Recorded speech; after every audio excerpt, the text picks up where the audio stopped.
Mhm. Oh, they're asking you. For me. Oh. This one, it's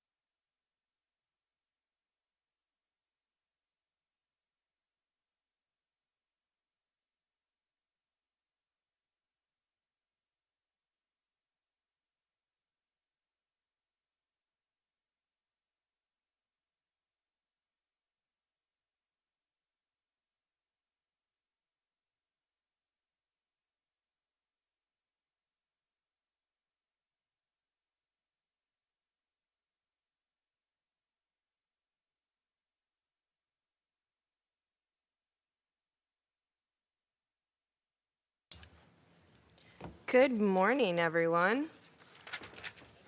I am going to call this committee to order, our Housing, Land Use, Environment, and Transportation Committee. Today is Thursday, February 26th, and it's about 10:02. So we're going to start with a call to order, please. Vice Chairperson Simidian. Here. And Chairperson Arenas. Here. We have a quorum, thank you. Yay. Wonderful. If everyone would silence your phones, we'd appreciate that. Since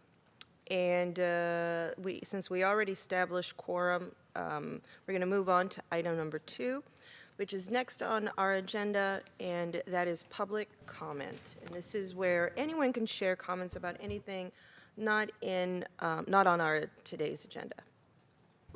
And those who would like to make public comment, please note, comments will first be received from in-person speakers, followed by virtual speakers. Each category will only be taken once per item. Please be sure to submit your request to speak prior to start of public comment. And we do have one request to speak in public, and that would be Paul Soto. And Paul, you will have 3 minutes to speak, and the timer will start when you begin speaking. Good morning. My name is Paul Soto from the Horseshoe. I'm reading from a book entitled Aslan, and it was compiled by Luis Valdez.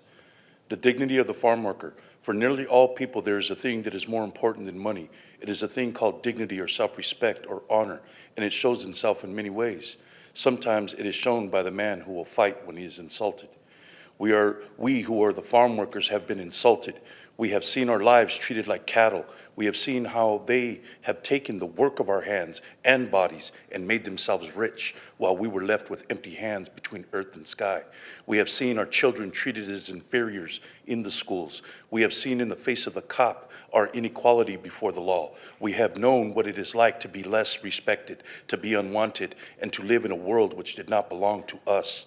Our color, our language, or our job have kept us apart, and the people who are profiting from our separateness are determined to keep it that way. It is a fact that the San Francisco Growers Association keep an office full of people writing propaganda about how farm workers are all lazy winos and bums and incompetents.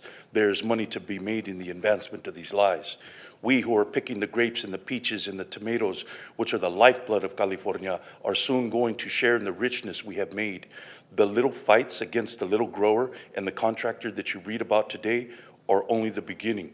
The dignity of the farm worker shows itself in many ways. This year and in the years to come, it will be shown in the man who fights when he is insulted.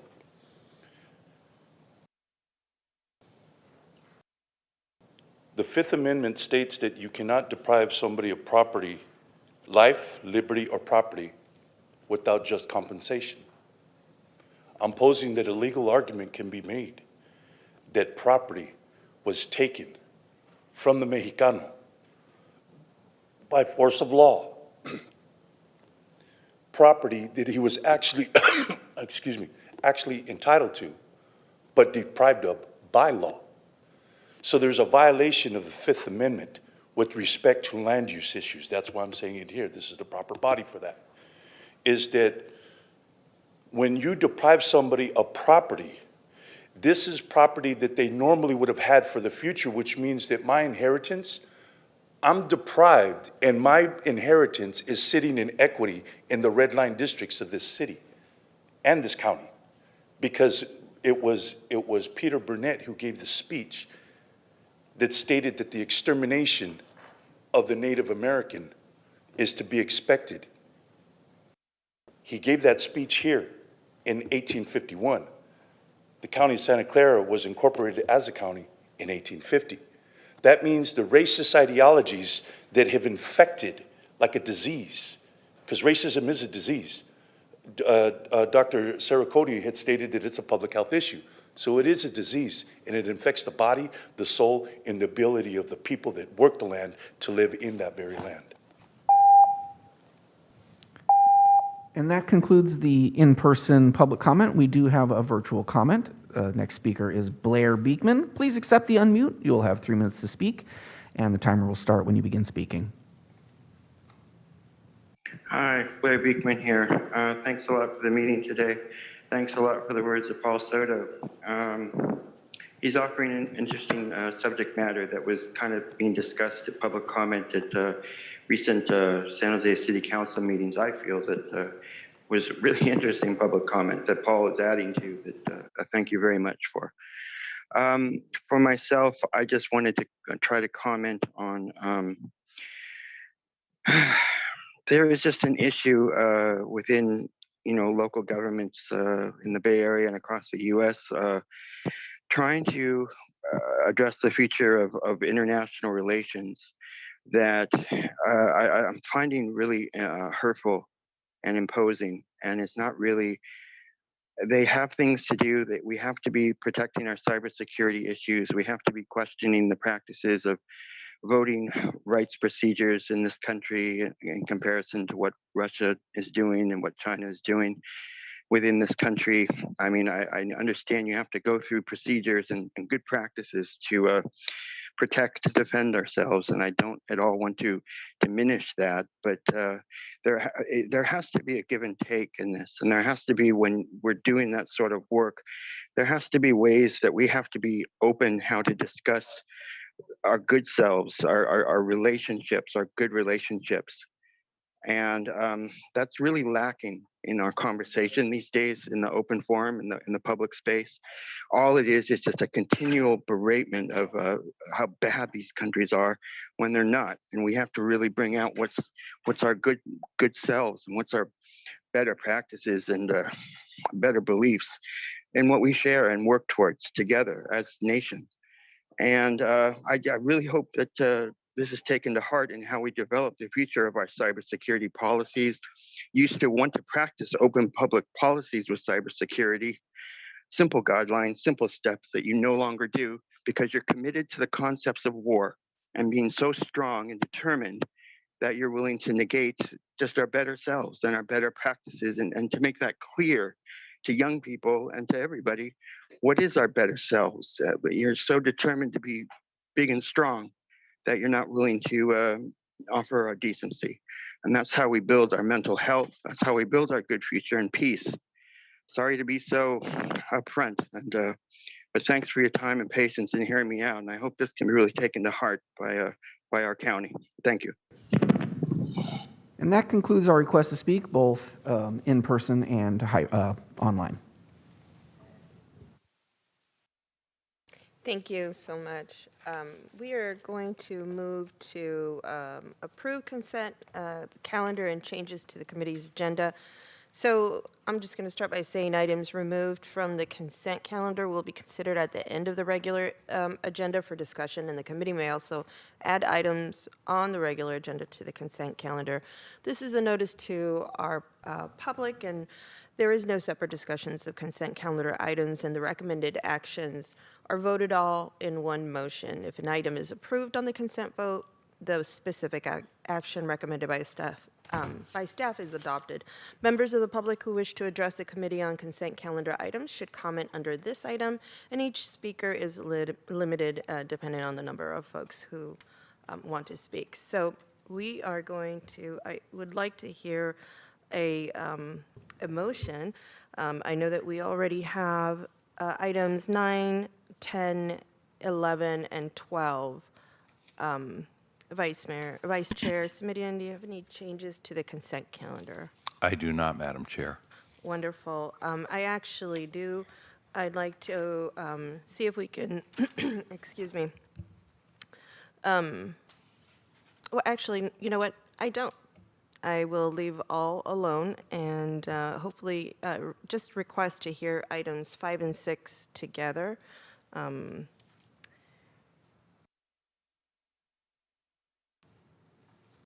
Actually, I'll take that back. I won't have them be heard together. I'll have them heard separately. So, I motion. would be happy to move approval of the proposed consent calendar as contained in our published agenda. That would be items 9 through 12 on consent, Madam Chair. Perfect, and I will second that. And there are no requests to speak in person nor online. Madam Chair, through the chair, if I may, Yes. could I just ask through the chair of County Council, as I look at our agenda today, I just want to confirm that there are no items that are subject to the Levine Act, Section 84308 of the Government Code. That is correct, Vice Chair. Thank you, Madam Chair. I appreciate the opportunity to confirm that with County Council. Thank you. This is one meeting that has nothing to do with the Levine Act. Whew, we can breathe. Wonderful. So now, can we call roll, please? Sure. Vice Chairperson Semidian Aye. and Chairperson Arenas. Aye. Passes unanimously. Thank you. Wonderful. Well, this is going so well for being the first meeting in person for Hewlett since I think the pandemic started in 2020. All right, so we're going to go over to our regular agenda, and these are items for discussion. We're going to begin with item 4, and this is consider recommendations from the Office of Supportive Housing relating to supportive housing system of care reports. Welcome. Thank you, Chairperson Arenas. I'd like to introduce Catherine, or KJ Kaminsky, who will be doing the presentation this morning. Thank you, Consuelo. And, you know, just for identification purposes and to help our residents at home who are viewing, would you introduce yourself? Absolutely. Apologies for that. Consuelo Hernandez, Director with the Office of Supportive Housing. Wonderful, and welcome. Thank you so much. Sorry, is that mic? There we go. All right. So the Supportive Housing Dashboard is a monthly report, and I'm going to provide just a update and walk you through a few highlights in this month's report. The Supportive Housing Dashboard first includes an update on our progress towards our community plan to end homelessness goals. It also includes an update on our system performance measures, as well as more in-depth reports on specific housing program types each month. This month's report has updates on our reentry housing programs. So you'll see in Appendix A, this is where we have our sort of report out on our overall community plan to end homelessness goals. What we're looking at here is how many people are we housing who are currently experiencing homelessness, as well as how many people are being prevented from becoming homeless. We currently are 48% towards our goal of housing 20,000 people by 2025. This represents 9,645 people who have been housed since 2020. We've also, in that same period, seen a 28% reduction in the number of people experiencing homelessness for the first time. Sometimes we call this inflow. That's almost towards the overall community plan goal to reduce that inflow by 30%. In Appendix C, this is where we're looking at our key system performance measures. How are our programs doing? We look at things like exits to permanent housing. When people are receiving services in our homeless system of care, we look at when those services end, where are they going? Are they permanently housed? Are they going to another temporary housing program? We also look at our retention of housing while folks are in our permanent supportive housing programs, and we measure our returns to homelessness. So this is for those who have exited a program into housing, how many are coming back into the system 6 months, 12 months, 24 months later? So you see in Appendix C, our permanent supportive housing retention remains extremely high at 96%. Again, this represents the number of people who are retaining their housing during the reporting year. Our returns to homelessness, we see that we have seen decreases at the 6-month period, 12-month period, and 24-month period from 2020. So over the last 2 years, fewer people are returning to homelessness. Appendix D, it looks at our housing placements and our inflow and sort of the trend line over the last 12 months. So what we're looking for here, are we closing that gap? And here I just want to highlight that placements, housing placements, and these are households that are represented here. Over the last 3 months, we've seen over 175 households get placed into permanent housing. Moving on to the reentry portion of the report. Again, this is each month we look at a different housing program type, and we're highlighting reentry programs this time.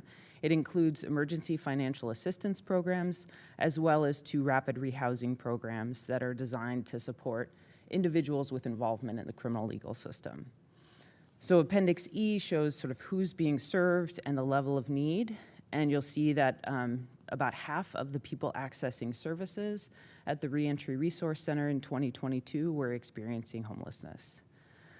Appendix F shows the utilization of programs and the exits and outcomes. And what I want to highlight here is that of the people being served in our reentry rapid rehousing programs, a very large majority are housed when that assistance ends.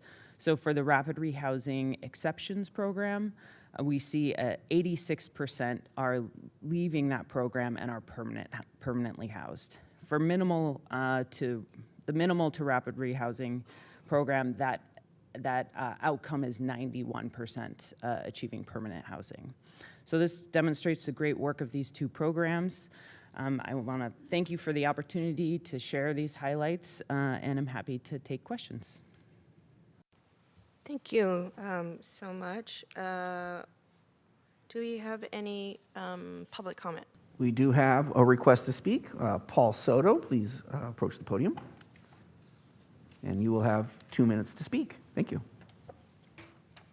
Also, from the Horseshoe, the data is because it doesn't talk about where are we in terms of the need. What is the need? What is that number? Where is it? Because for every person that's housed, 3 are becoming unhoused. So the math just does not add up. I mean, telling me how many people are housed doesn't tell me the scope of what the problem is. And that's what we're here. We're trying to solve a problem. Well, if we're trying to solve a problem, we need very clear indicators as to what the scope of the problem is so that we can create policy to address that. So this data is deceptive. That's number one. Number 2 is that there's only one identifiable subgroup in here, and that is veterans. That's it. Only veterans is an identifiable subgroup. I would challenge that there is another subgroup in there, and they are called Chicanos. And I define a Chicano as somebody who can trace their lineage to the 1940 and 50 census.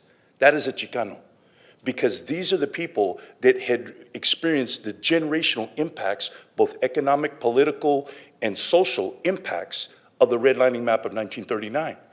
This is a very clear, distinct subgroup. When you look at the newspapers in the 1970s and 60s, it's an identifiable group. Chicanos, it's all over the newspapers. I go to Stanford University and I'm researching Father Anthony Soto, who was a priest that founded both Guadalupe Church and had a lot of activity along with Priest McEntee at Sacred Heart Church. His boxes are filled with the words Chicanos all over. A lot of data specifically for Chicanos, so it is an identifiable subgroup in this county. Where are we? Where are we reflected in the documents? We're nowhere. This is an identifiable subgroup, and I want a study done because they can trace their lineages to Salsipuedes in the 1940 and 50 census. Thank you. And that concludes our request to speak in person and online. There are no requests to speak. Thank you. Thank you. Vice Chair Simidian. No questions or comments on the report at this time. Thank you. Oh, wonderful. I see your mic is on, so that. That was just to say no questions or comments. Oh, great, great. Well, now we're going to get to a level of understanding for Hewlett. that is going to transform this committee. All right, so I actually have a couple of comments to make, and this is, I think, the first time that we've taken this item off of consent for some time. And this is in an effort to have a broader conversation about housing investments, particularly in the potential extension of Measure A. So I'm going to start with some dashboard questions, and here's just to make it easier for myself, because I'm a visual person, and I know a lot of folks are. It would be wonderful if we could have maybe the dashboard somehow reflected, either with the presentation or some of the graphics that you submit through the reports, and that way the folks at home can also follow it. And actually see some of that. You have some wonderful graphs, and oh, there we are. And I think it just makes it so much easier to appreciate, and we value the work so much that we want to make sure that we acknowledge every inch and every person that gets that is helped and is reflected through some of these graphs, and to make these graphs real personal. All right. Can you tell me a little bit about the story on the transitional housing exits to permanent housing destinations? And so I know it's below the benchmark, and it's getting worse in the last 2 years. It's something that we're dealing with. And so we're down to 25% with a benchmark of 75%. Can you tell me a little bit more about that? Yeah, we are looking into that. Most of the transitional housing that is currently in our system is not county funded, so we're reaching out to some of the partners. So this data represents every program that is utilizing our homeless management information system, which is about 90 different agencies across the community. Some of those are county funded, some city funded, some privately funded. So we've reached out to some of those programs to start looking into that. We have heard, so some of the transitional housing programs serve transition-aged youth, some vets, and some other specific subpopulation. That is primarily what those programs are serving.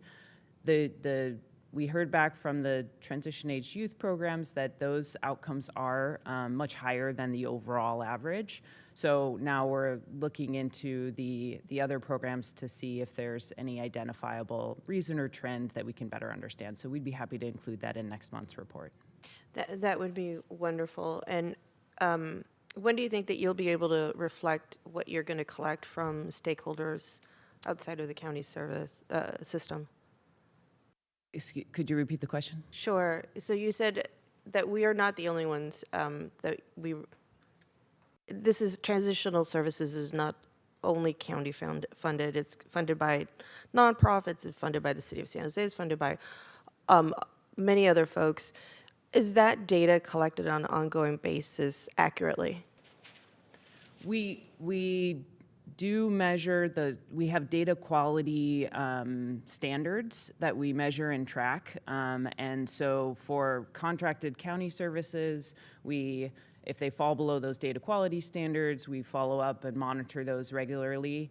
For the other ones, we also follow up with them and work with them to make sure that our reports that we're producing for the board, the reports we're producing for our funders, are as accurate as possible. So we do have those standards that are monitored regularly. And so when you see a trend, as you collect that data, what is the process that you take in order to address that trend? And if you see it going downward, what steps do you take collectively across systems?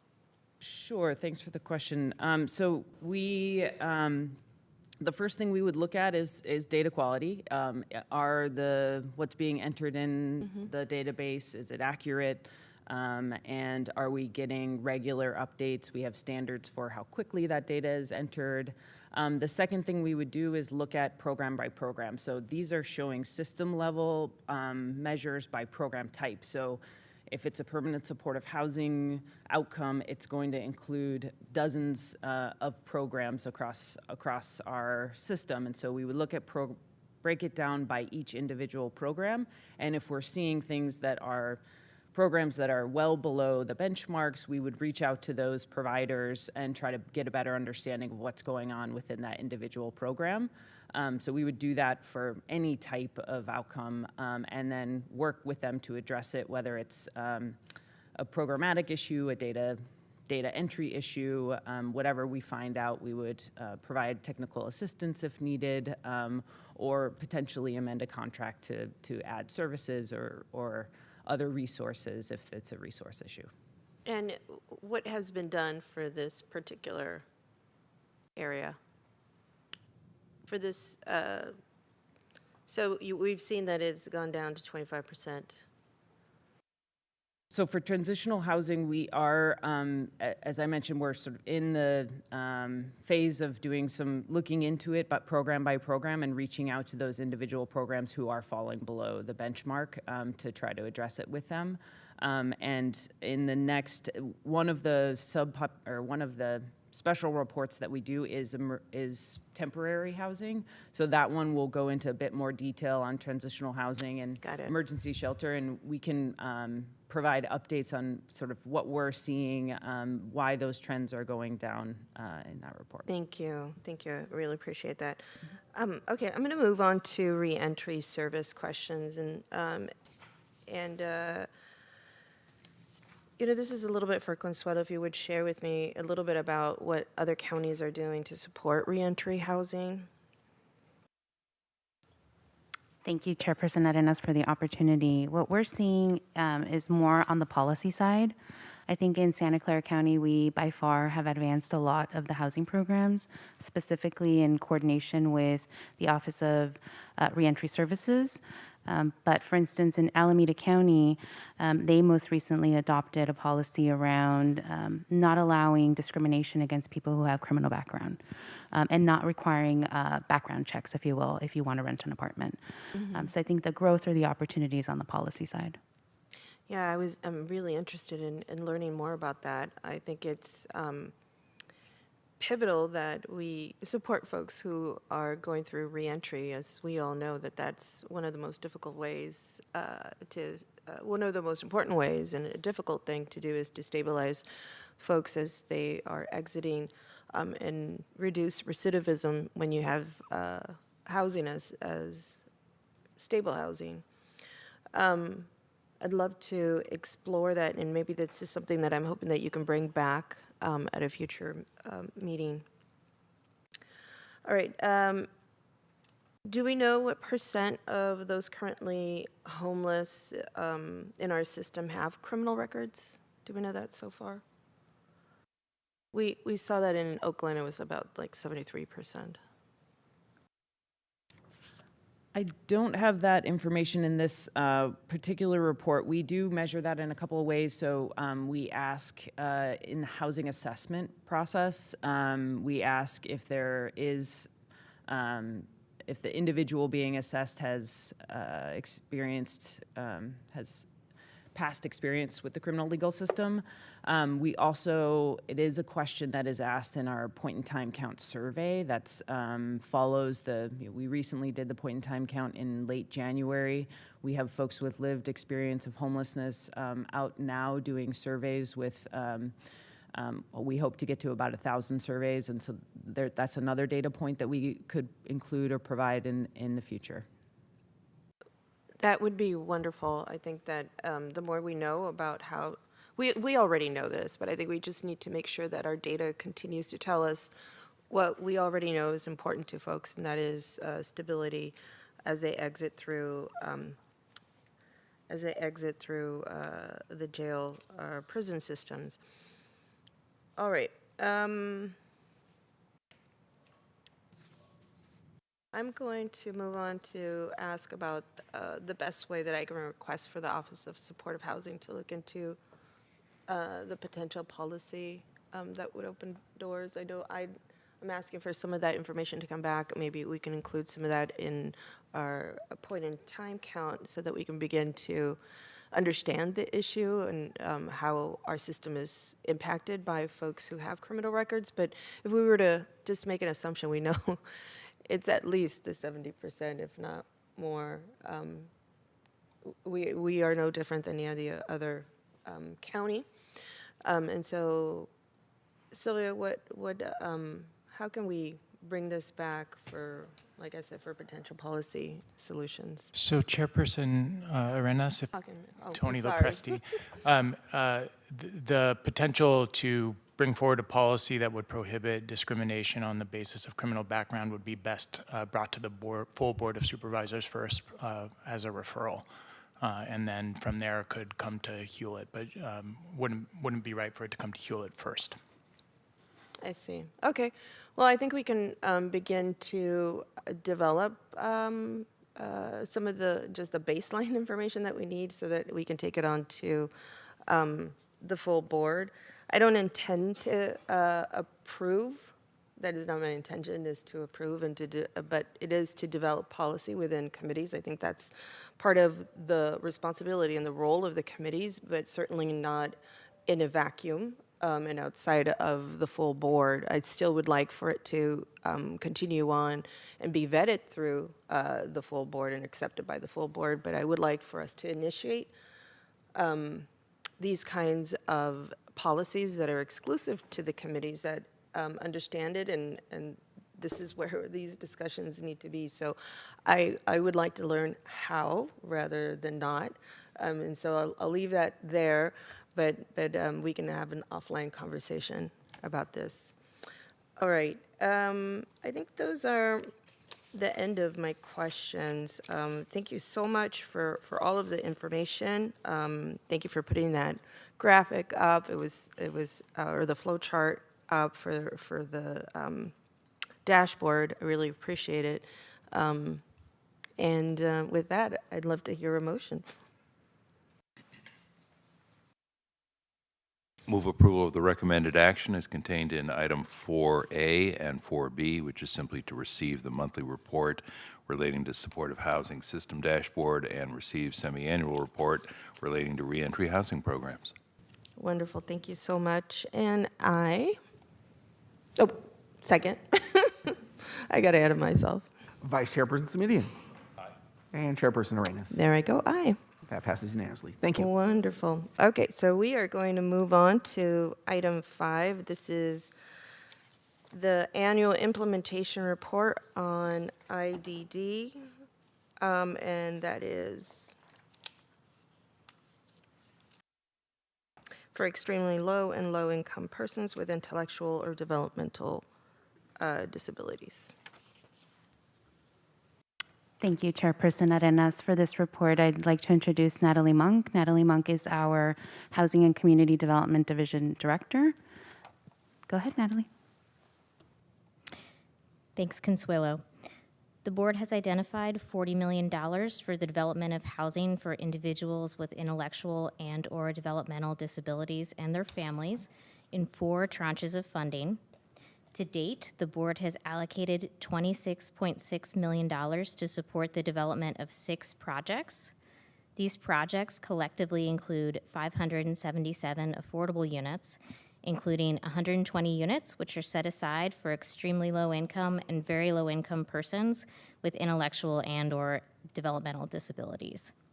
Since our last report, the Mitchell Park Place project has received entitlements for 50 units, 25 of which are set aside for IDD households.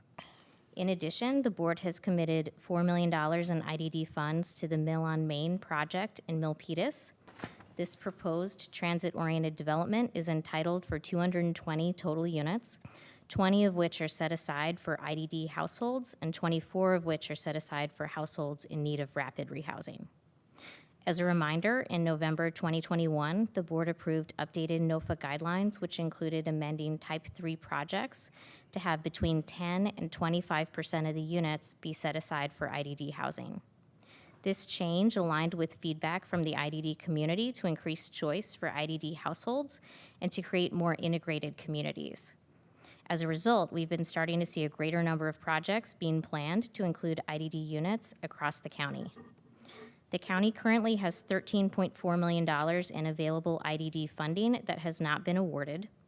Administration has identified several potential pipeline projects that are well-suited for IDD households. Each project would set aside between 10 and 25% of their total units for IDD households, consistent with our eligible project type 3. That concludes our update. Happy to take any questions. Thank you, and I'm going to go to public comment. We do have a request to speak. Paul Soto, please step up to the podium. You will have 2 minutes to speak. Paul Soto from the Horseshoe. When we got monies from Supervisor Cortese, he created this measure. I forgot the letter of it. Anyways, when this money was specifically to build housing for the homeless, this is what we sold to the public. This was the con game. What resulted from that is the first housing unit that was built was in the city of Cupertino. The city of Cupertino. Like, they were the ones that was in the voters' mind when they were voting for that policy, was Cupertino. I think not. All of these are in Santa Clara, Palo Alto, Sunnyvale. These cities got some bread. They've got money. And for the county's monies to be allocated in those directions, and these cities are creating this influx of people from all over the world that is actually inflating the prices. And now we are going to, as a county, subsidize them and use the moral issue of, well, it's for developmentally disabled, so who's going to challenge it? I'm going to challenge it on that basis alone, on the fact that we are using these counties' monies and we are not allocating the limited resources that we have to the particular areas. This is subsidizing developers. That's all it's doing. It's just it's a big old con game, but we're subsidizing developers. I would demand, not ask, demand, look at this. You got 220 units and only 20 of them are going to be are subsidized by the county, only 20 out of 220. So basically what we're doing is we're subsidizing these developers. And then they start begging for tax breaks. You know, I mean, come on, man. I mean, I'm not going to be the only one in this county, man, that's looking at this con game and allowing the county to get away with it. It's not okay. It's not going to happen. And what's going to happen in this committee? They're just going to go ahead and vote for it, and then it gets passed. And that concludes our request to speak, both in person and online. Thank you. Vice Chair Simidian. Thank you. Ms. Monk, thank you. Ms. Hernandez, thank you. Madam Chair, I think it is perhaps helpful to revisit the history on the funding source here, because it is about to generate a question of where do we go from here in terms of the $40 million that's been referenced in the report. It was 4 or 5 years ago, and I'll ask staff to correct me if my memory is wrong or I misspeak. It was 4 or 5 years ago that we were confronting an interesting challenge, which is that having $950 million more or less approved in Measure A, those funds, by virtue of criteria established by our board, were not making their way to projects that served folks with developmental disabilities. And so folks in the DD community came and said, you know, we understand that there are a range of folks who need to be served, but the measure did specifically call out serving people with with disabilities was, I think, the term in the Measure A language. And so we had a board meeting here of the full board where we discussed how we might proceed. And part of the conversation revolved around a referral that I believe I did with Supervisor Wasserman, suggesting that we specifically provide that no more than 5% of the $950 million be set aside for projects or units serving folks with developmental disabilities. That created what, in my view, was an unfortunate sense of zero-sum game, which is we had folks from the who were homeless advocates who came to the chambers and said, please don't take our money. We need that money for folks in the homeless world, folks who are either at risk of being homeless or are already homeless. And then folks in the DD community who said, well, you know, they meet the income criteria and the measure specifically called out serving folks with disabilities. And for a while, as I say, it seemed like there, was this zero-sum tension. And in the moment, I turned to Dr. Smith and said, 5%, which is what we're talking about, is roughly $40 million. Is there some other funding source that we might identify? And to his credit, and I want to say it again and express my appreciation to the county exec, in real time, he said, I think if we don't try to do all of that at once and look for 40 million over, say, 10 million a year course of 4 years, we could find other non-Measure A funds. And that is how we have proceeded. So the board acted on the recommendation that we use other funds, that the county executive be directed to find funds from other sources. County executive has done that. Thank you to the OSH team for taking on that additional responsibility. And as you've heard here today, that's resulted already in an ability on our county's part to support half a dozen of these projects. Now,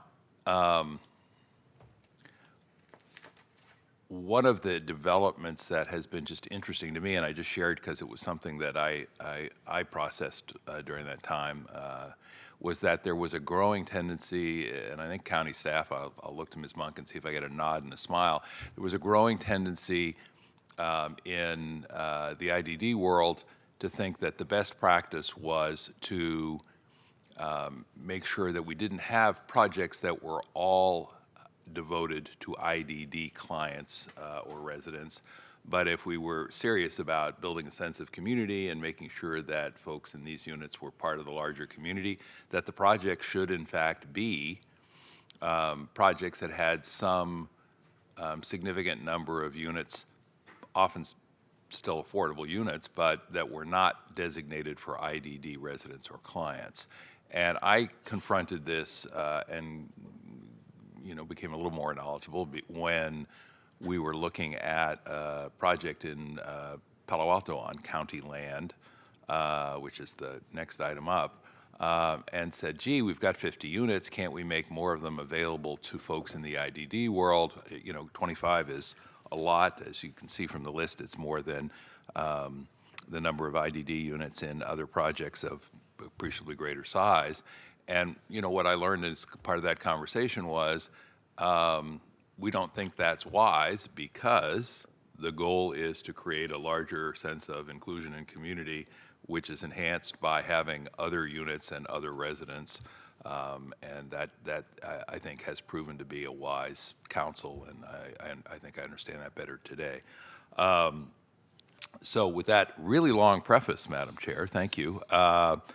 The thing I'm curious about hearing from staff, and maybe it's the county council's, the county executive's office, maybe it's is. So we're about to finish year 4 at $10 million a year. What is the expectation going forward? And I'm being a little bit cagey here because I've been pushing to make sure that we have a continuing commitment to try and provide some modest measure of funding to provide these units and projects. My sense is that the county executive's office has said we understand that priority, but we'd like to kind of take it year by year rather than make another multi-year commitment. And if somebody can speak to that through the chair, I would appreciate it. And if not, if we can hear about it at the subsequent board meeting, that would be great. Subsequent committee meeting, excuse me. I'd be happy to, through the chair, Supervisor Simitian, share with you that, as Natalie mentioned, we do manage our housing development pipeline.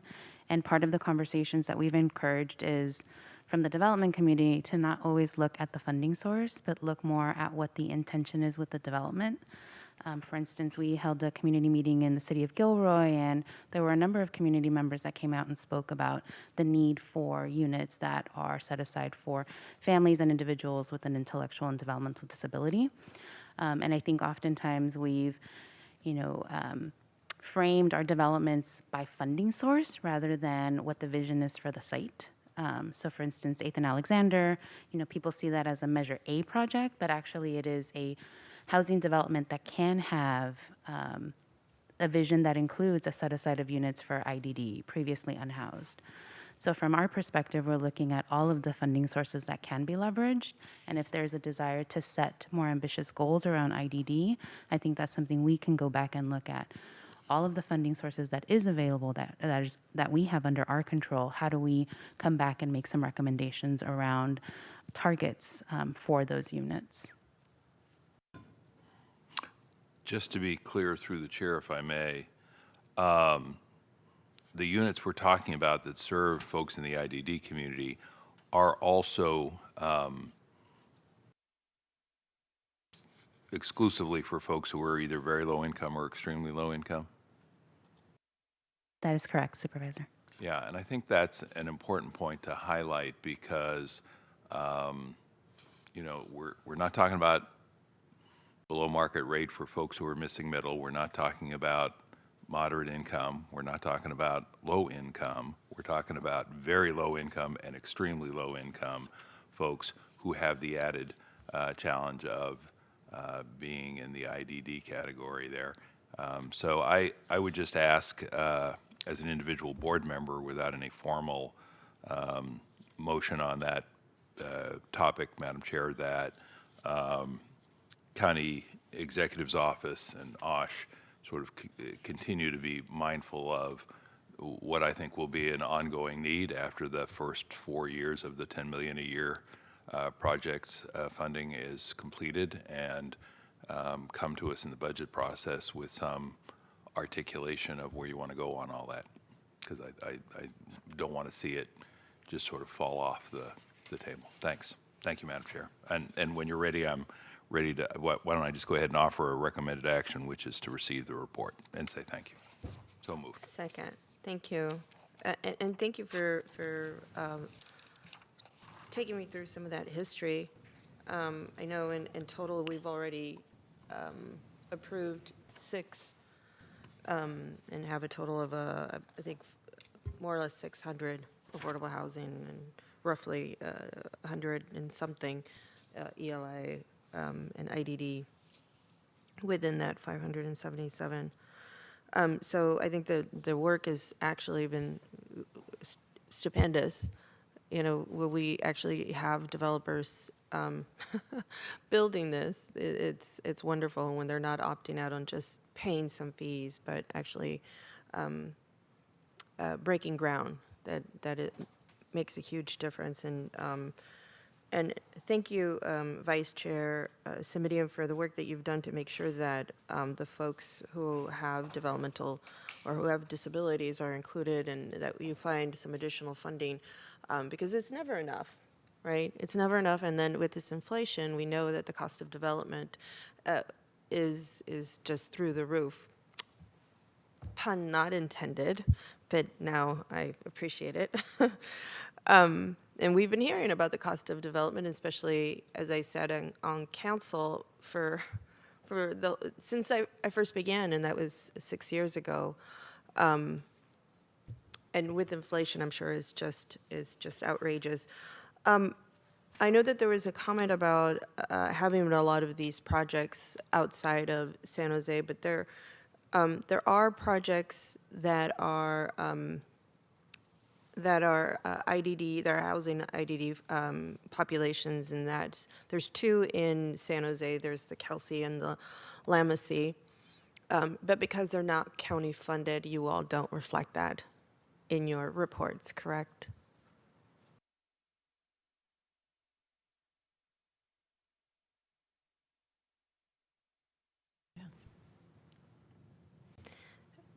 Would you repeat that, because I don't think the mic was on? That's correct. Thank you. I know that there's some really good work moving forward, I think, within the rest of the cities in the county. San Jose being the largest of our cities and probably the one with the most money to be able to do something. It would be wonderful Vice Chair Simitian, you said this is the 4th year, so you're looking for to have staff, like you said, articulate the next steps. And so this is the last report that we'll be hearing on this, correct? No. Are we in, through the chair, are we in year 4 of the 4 years, or is next budget year, year 4 of the 4 years? We're in the fourth, if I may, Yeah. through the chair. The annual reports will be ongoing.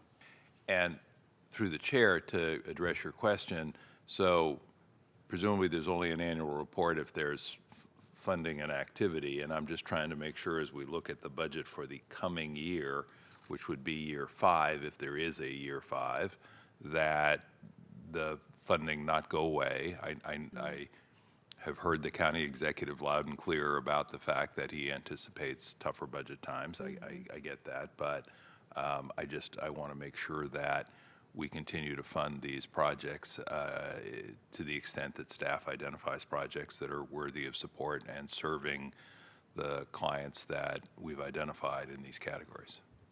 So I look forward to seeing the budget, and I hope there's something to report every year, because there's something being done every year. Thank you. I also hope so too. And based on whether we have additional funding that we can invest in this effort, and hopefully, knock on wood, that we have another annual report coming to us telling us about the good work that's taking place. I'd love for you to also include the efforts of the surrounding municipalities, so that we can appreciate what's being done outside of some of the listings here, more North County. But there's plenty that is happening outside of North County. And so just to have a complete picture, I know it's not county funded, but I think our residents would appreciate to know. I have a question about the McAvoy apartments that I think may not be moving forward. Could you give me some information about that? I'll defer to Consuelo. Thank you, Natalie, and thank you, Chairperson. Unfortunately, that project will not be moving forward in its current design. We are still working with the developer to determine what the next steps are, and don't have that information. We did just want to acknowledge for this report, because the framing is around IDD housing, we did not want to count it towards our goal anymore. So would the units lost in this project be replaced with a new project or existing projects? Both. So the idea is the benefit of having the resources that we have had over the last 5 years is that developers are very eager to speak with us about their projects. And so Natalie and her team manage a pipeline of developments, and part of our role is to look at all of the county goals, specifically around housing production and different subpopulations. And we have those conversations with the developers. And we have project types that are targeted specifically for, in this case, project type 3 for IDD housing. So we have quite a bit in our pipeline that can use up the $13.4 million in resources for IDD that are not yet allocated. Got it. Okay. Thank you so much, Consuelo. All right, so that wraps up my questions. Roll call, please. Vice Chairperson Simidian. Aye. And Chairperson Arenas. Yes. That passes unanimously. Thank you. Wonderful. So we are moving on to item 6, and this is the Mitchell Park Place Project Report. Do we have public comment? There are no requests to speak online, but we do have an in-person request to speak. Paul Soto, would you please step up to the microphone? You will have 2 minutes to speak. Paul Soto from the Horseshoe, Foothill Park. Foothill Park was a racially segregated park in Palo Alto that prevented anybody that was, quote unquote, a non-Palo Alto resident to frequent the park. But yes, this is a public park. I mean, let me give you another example. David Jordan, who was the first president of Stanford University, they took this guy's name off of this guy's name is nowhere to be found on Stanford University. Why? Because he was a eugenist. William Shockley. William Shockley, who was the founder of the silicon chip, which we name Silicon Valley now. William Shockley, another racist. I mean, these men were eugenicists. They were part of the eugenicist movement. So Palo Alto has this thread of eugenics and euthentics, which euthentics is the science and management of places, which means that it can be proven through the scientific method, which means that you can predictably create systems of areas that is going to naturally include certain people and by extension exclude certain people. Just naturally, they'll just kind of like go away.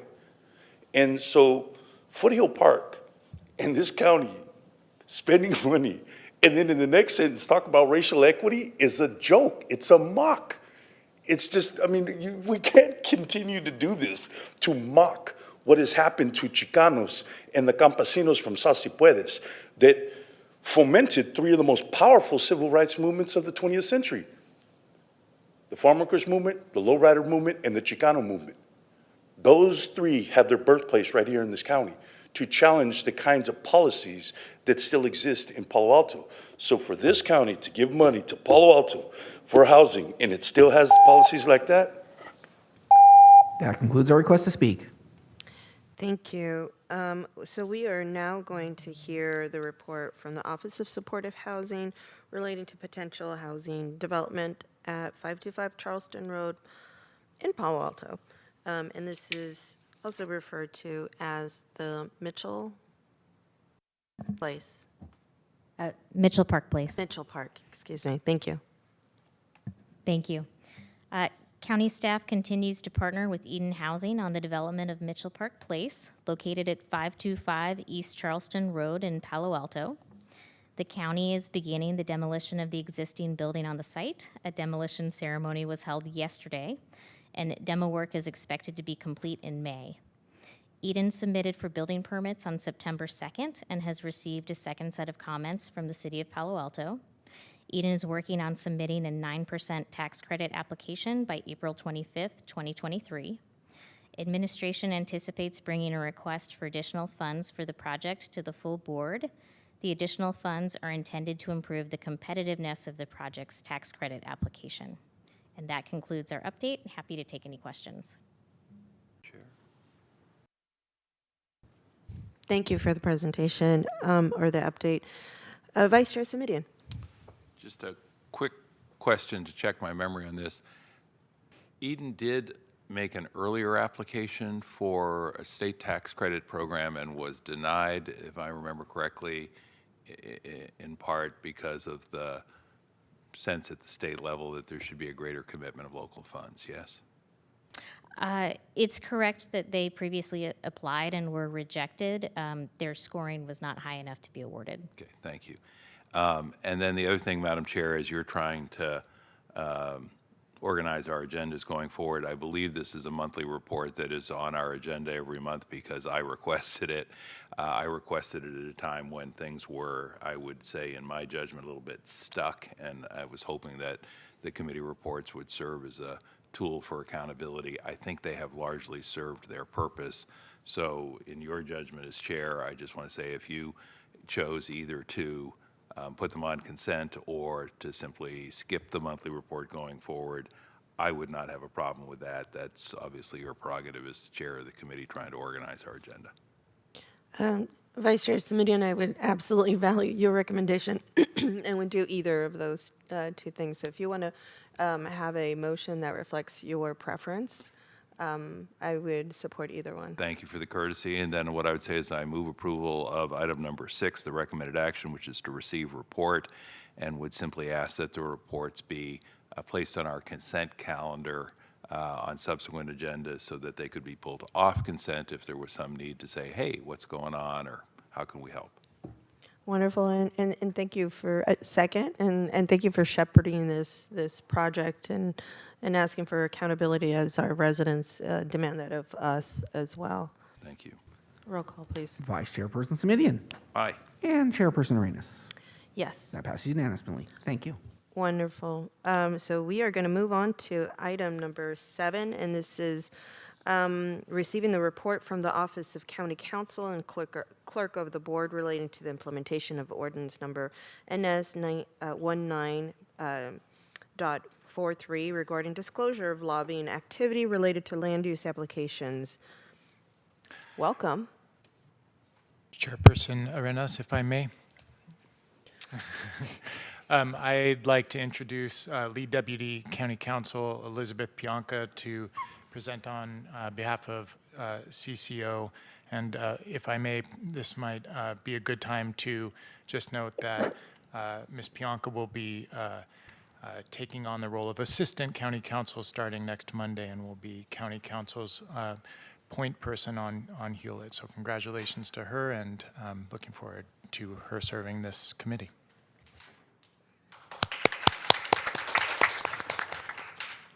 Congratulations, Bianca, but as you're seeing us unfold, this is going to be a challenge.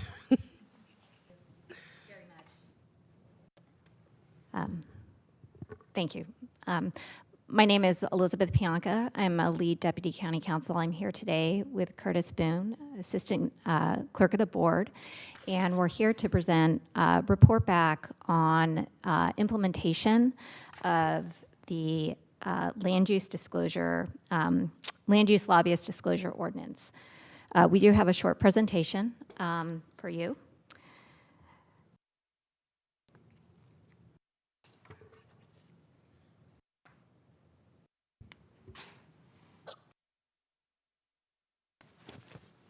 There we go. I think we can move to slide 3. So just by way of background, the land use lobbyist disclosure ordinance was adopted by the board in June of 2021 and created a new category of land use lobbyist and additional reporting requirements when a land use lobbyist seeks to influence a major land use approval. Prior to June of 2021, the county had in place a more general, and continues to, lobbyist disclosure ordinance requiring different categories of lobbyists to disclose their lobbying activity as it relates to administrative and legislative actions that are being considered by the county. The intent of the ordinance is to facilitate the disclosure of information to the public regarding who is attempting to influence decisions by the county, of county officials. And the ordinance was prepared in response to a board referral that recognized that many major land use approvals that occur in unincorporated county impact both the community as a whole as well as adjacent neighborhoods. The ordinance amended the existing lobbyist ordinance to include a new definition of a land use lobbyist to mean any person during any 12-month consecutive period who makes payments or incurs expenditures in the aggregate amount of $5,000 or more attempting to influence a major land use approval, or any person who spends an aggregate amount of 10 or more hours of compensated time attempting to influence a major land use approval. And under the ordinance, a major land use approval is not defined as all discretionary entitlements that may be approved by the county, but is limited to legislative or administrative actions by the application on an application relating to, 1, the construction, demolition, alteration, development, or uses of property in the unincorporated county that, if approved, would affect in the aggregate more than 25,000 gross square feet of existing, approved, or proposed buildings or structures. 2, the surface mining operation or reclamation of mined lands involving the disturbance or reclamation of more than 25,000 gross square feet, or 3, any subdivision containing 5 or more parcels or condominiums. The ordinance became operative on January 1st, 2022, and at the June board meeting, the board directed administration to report to Hewlett 1 year after implementation relating to the impacts of the ordinance. And just of note, the ordinance was further amended in December of 2021 to provide 2 additional provisions. One, requiring the suspension of work on a major land use application if the applicant does not comply with the registration and disclosure requirements of the ordinance. And secondly, modifying the civil penalties for failing to comply with the ordinance. So that's just some background on the land use lobbyist ordinance, and I now will turn it over to Curtis Boone, who will discuss the implementation of the ordinance by the clerk of the board. And we also have Tiffany Lanier, clerk of the board, on the line. Good morning, Chair and Vice Chair. So the lobbyist filings online are managed by the Office of the Clerk of the Board, the Records Division specifically, and the county lobbyist database can be accessed publicly through the link that you see there. Next slide, please.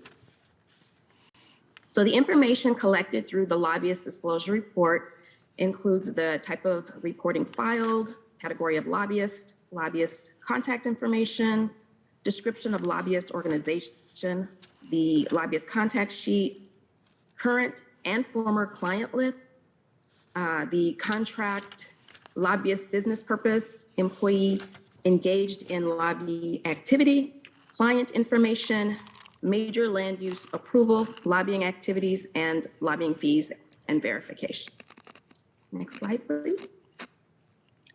So the required disclosures for the land use lobbyists include a description of the major land use approval, a summary of the land use lobbyist activities relating to influencing the major land use approval, the total amount of funds and hours spent by the land use lobbyist, its officers, employees, agents, and members on activities relating to influencing the major land use approval, each entity to which the land use lobbyist made payments of $500 or more in aggregate during the reporting period relating to all influencing the major land use approval.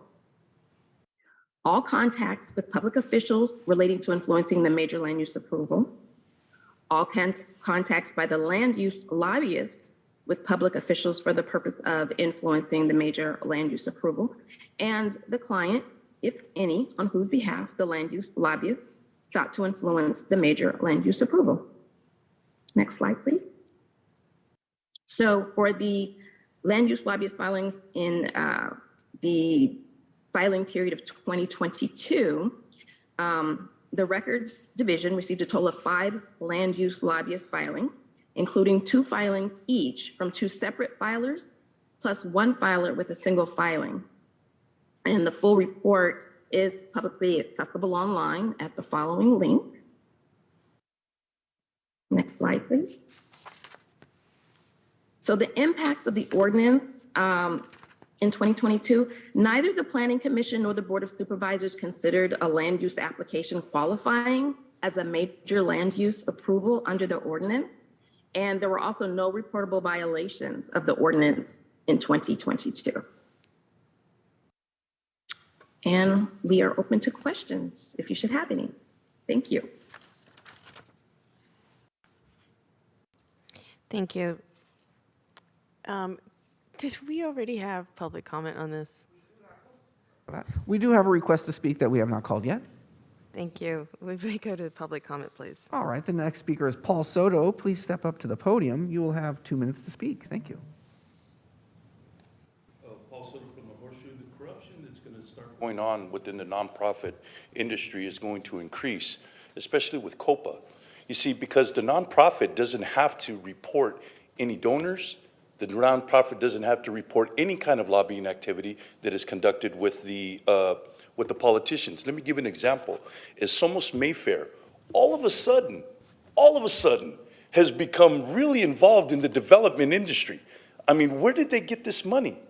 Where did they get the millions of dollars to start working with developers to start building land? I know nonprofits. They work in the red all the time. They're constantly coming here and asking for grant monies. So where did Somos Mayfair all of a sudden, within a couple of years, just come up with some millions of dollars to start getting into the development industry? You know, and they're really pushing on COPA. And the reason why they're pushing on COPA is because they don't have to report any kind of information at all.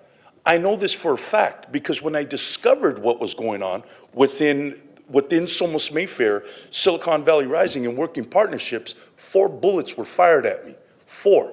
While Councilman Rebecca Armendariz was on the phone, she heard the bullets fired at me because of my advocacy, because I found out about this corruption that was going on in these nonprofits, and nothing was done. It was reported both to the county and city officials. Absolutely nothing was done.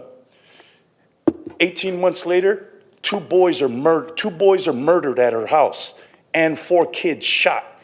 And that woman is still exercising influence with this county and still dealing with this county. That's the kind of corruption that goes on in here. She is also the head of Caras. So this kind of corruption needs to be talked about openly, and this county can no longer start dealing with organizations, especially like Councilwoman Rebecca Armendariz. And that concludes our request to speak, both in person and online. Wonderful. Vice Chair Simitian. Thank you, Madam Chair. As the report from County Counsel's office and the Clerk of the Board indicates, this is a report back on ordinance that amendments that were proposed by Supervisor Chavez and I.